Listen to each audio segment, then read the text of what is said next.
What my contribution is just showing the manipulative marketing. I mean, it's amazing how much manipulation. In the last week, I've caught Seeking Alpha, Motley Fool, MSN Money, and Fox News all promoting penny stocks, and Huffington Post. And whether they got paid for it or didn't show the proper disclaimer, it doesn't matter. All I know is that mainstream media is featuring these freaking scams, and they're not even featuring them the right way.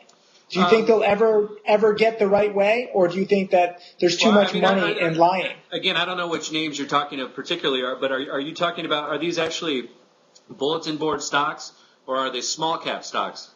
Both. Arena Pharmaceuticals was a NASDAQ small cap. The one that I'm talking about is NXT Nutritionals, NXTHOB.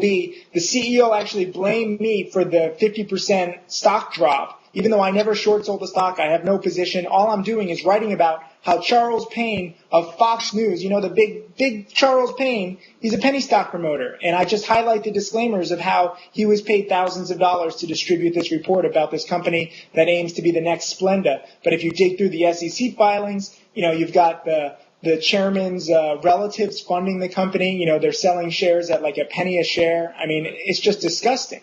So again, you've got a combination here of fundamental flaws in companies that you're looking at. You've got charts that become parabolic, I would imagine, because volume comes into them, because of however they're being manipulated and pumped. They are selling the stock somewhere out there in the marketplace, boiler rooms, whatever it may be. So, again, as a trader, these are the things that I always look for. Is there liquidity? Is there volume? I would imagine everything that you're talking about, there is volume for the time being. Correct, and that's what it comes down to. And it's tough to find shares to short, which is the only reason why I'm teaching people. If it was a perfect strategy, I wouldn't teach anybody. I would be clean shaven. I wouldn't have to work 24 hours a day, and I'd just short all the shares myself and make like $1 million a trade. Right. It's a niche strategy. Right. But it's good for poor people. I want to teach poor people, so I'm actually looking like them. Do you set a minimum on the shares of float that you'll even look at to short? No, I want a stock to trade a few 100,000 shares a day. Obviously, I've got 15. What if there's only 1 million shares out there, Tim? I mean, you don't want to recommend people get into a stock that's only got 1 million shares out there. 900,000 of them are controlled by a CEO that may or may not be manipulating. I mean, that's a scary situation. I just want to point that out, that, there's big danger in that. You better know who controls the float, or at least ensure that the float is out there publicly. Correct. It's a huge problem. So I am, I need to be more careful now that I have 1,500 paying subscribers. But, I know I cut losses immediately. If a stock starts upticking on strong volume, I'm out. Like, I know how manipulation works. I know that it can just be like 5 newsletters can spam something in a second. There's a stock called IMGG right now. They sold 100 million shares at 2.5 cents a share. The stock has gone from 2 cents to nearly $2. It's a $600 million market cap. It trades 5 to 10 million shares a day. That's my kind of a stock where, there's plenty of shares out there. And once those 100 million shares can sell at 2 cents, it's going to plummet. Right. It's going to be great. Right. I don't know when. So, I mean, will you take a position? Again, are you taking a position for on a stock like that for longer than a week or two, or are you trying to make the move quickly?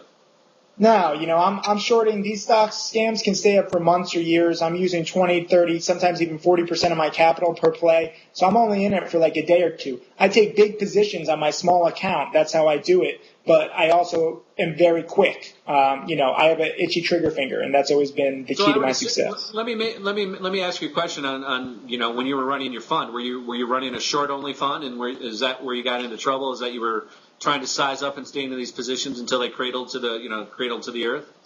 The interesting thing was I was a short bias fund. I got up to $3 million in assets. It was basically half my money, half friends, family, and a few funded funds.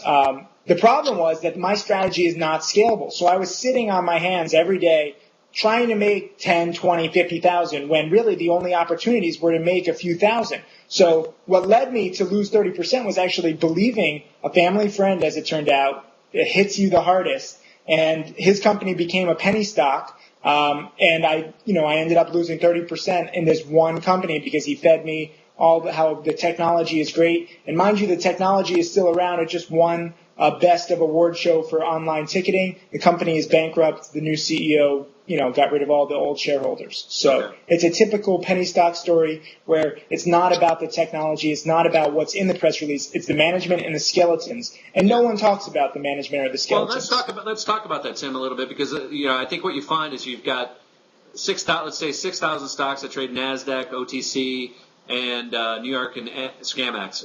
You get outside of those, and then you got the lower tiered, as you said, OB, bulletin board stocks. And now, how many stocks are there in that space? I don't even know if there's like another 8,000 in this graveyard. So we have 6,000 that trade more or less legitimately, and then we have 8,000 or 30% more is what you're saying that trade in this subterranean world.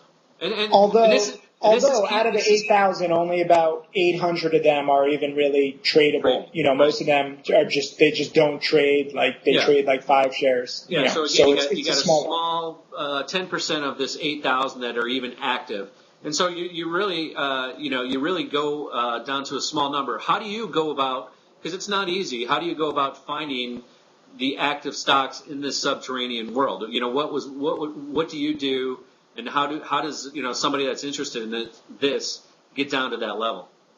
Well, it's funny that you ask, because I have a DVD called Tim Fundamentals that teaches that. It's 6 hours of what websites to use. But for example, there's stockpromoters.com, stockreads.com. These websites have come about in the past few months, and you can actually see the compensation paid to different stock promoters. It's all tracked, so you can see like the stocks that are up the most that have paid to be pumped. Right. All of those are potential shorts. It's nice and easy. This is obviously it's legal activity. I mean, they're playing within the constraints of the law.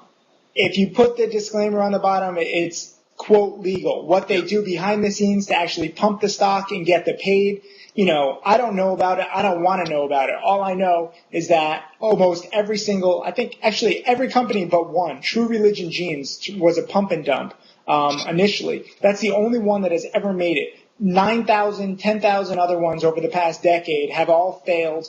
They end up in bankruptcy or zero, or they get halted by the SEC. I had a streak in September where I predicted 3 stocks in a row that would get halted by the SEC because they're so ridiculous. There's one company, GVBP, Genova Biotherapeutics. In the bottom of websites they have like disclaimers, like privacy policy and disclaimer. Right. The idiots were recycling press releases from an old bankrupt company called Next Gen Biosciences. And in their disclaimer, they forgot to take out Next Gen Biosciences. So they just literally copied and pasted the same disclaimer. And they missed it. And, then they deleted it after I wrote the blog post, but they forgot about a thing called Google Cache where you can see what the old website looks like. Right. So let me ask you. It's just fun. So, who's running these unsavory operations? I don't know. I don't want to know. I don't want to do too much digging because they are unsavory. I'm not trying to shut them down because they are my livelihood. Yeah. I'm just trying to educate people as to what they actually do and how they go about it. When a company gets paid $500,000 to send out marketing materials, send out emails, that's manipulation. Like, why would you pay $500,000 for an email to be sent out? Unless you're doing something behind the scenes, someone's actually dumping the shares, and they're hopefully dumping more than $500,000 worth to make the pump and dump a success, at least for them. So on the backside, on the guy who's operating this, there's probably some good money to be made. When they know that there's huge money. I mean, I should be a stock promoter. I'd be like 50 times richer, but I would have no soul.